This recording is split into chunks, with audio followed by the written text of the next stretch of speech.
Library. Um, yeah, I do. What you want to do is you want to go to the end of the road here, take a right, and then at the end of that road, take a left, go past the first set of lights. You get to the roundabout, you go right, turn left at the pub, the Crown and Anchor. Carry on down there, not until the very end of the road, but it's the second to last turn on the left.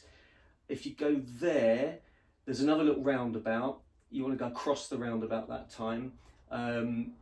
Then carry on down, I think it's the second on the right, and then from there, it's the third on the left, and that's where the library is. Yeah, no worries, you're welcome. Hello. So, today I'm going to be talking about the marketing funnel. Let's clarify a few things here. So what the marketing funnel isn't is a user journey. It doesn't relate to precisely how customers will go towards a purchase of your product.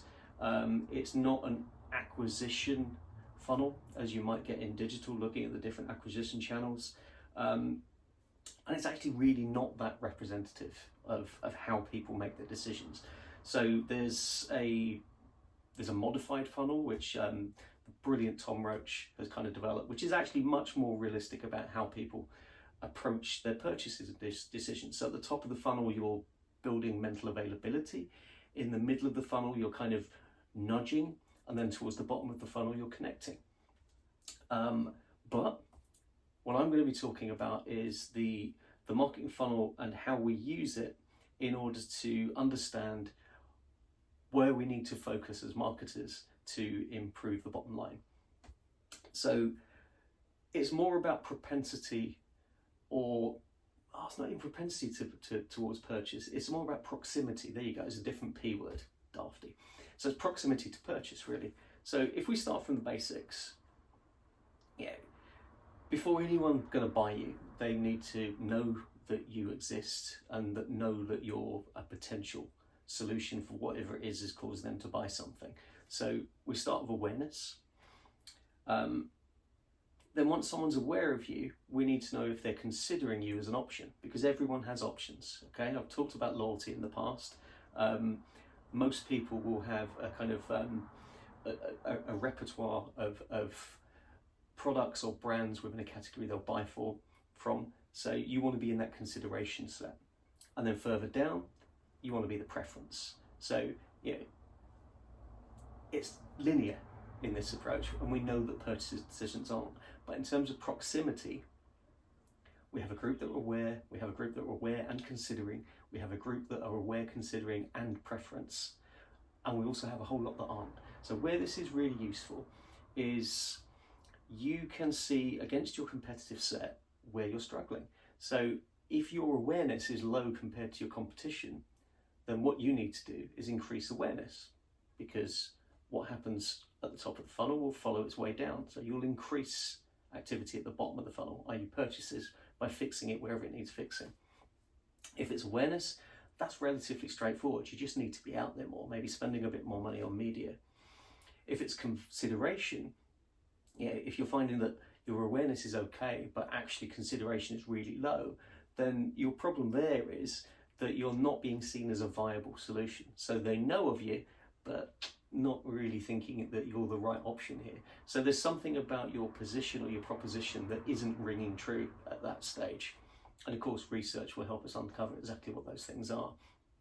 And then towards the bottom of the funnel, we've got the preference. So they know you exist, they've considered you, and actually, when they next make a purchase from whatever category you're in, you're going to be their first choice. Doesn't mean that they'll choose you, because there might be other factors about, maybe they can't find you on shelf, or maybe there's someone else involved in the purchase decision, but you are their preference. So these are kind of blocks and layers that help us understand where it is we need to focus. So for me, I think it's probably the most fundamental thing, because once we know where we need to focus and which job needs to be done, we can then make sure that we're addressing that in our communications. Okay, so communications are the last part of marketing. This is all about the planning.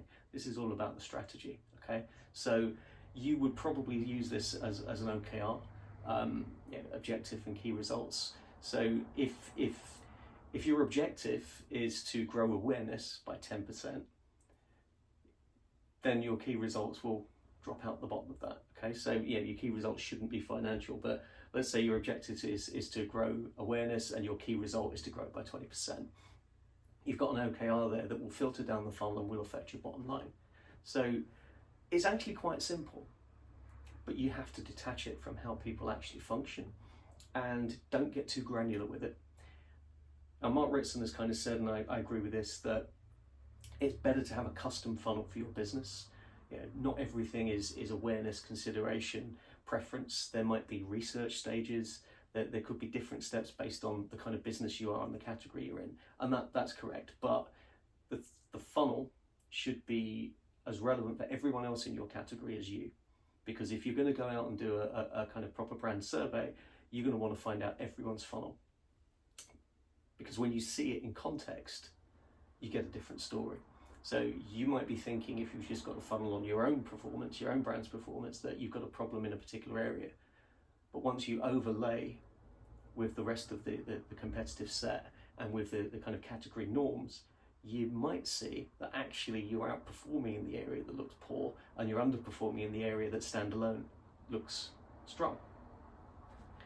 And that's it, really. So the way that you get these typically is through panel surveys. So there are kind of panel vendors out there who will bring on board a whole bunch of people that are representative of your category market to a statistically significant extent, and survey them and ask them about the category but not your business. And that's crucial, because what you don't want is bias. What you want is the truth that's out there. And so, you know, if you find that nobody knows who you are and you're still doing business somehow, then making sure that more people know who you are will automatically feed the business. As simple as that. Hope that's useful. Oh, shit. It's not the library.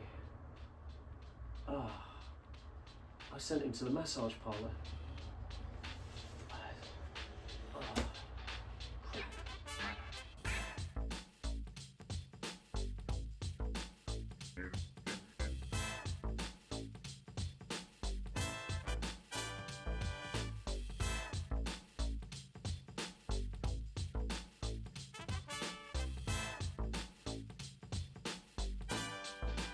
Yep.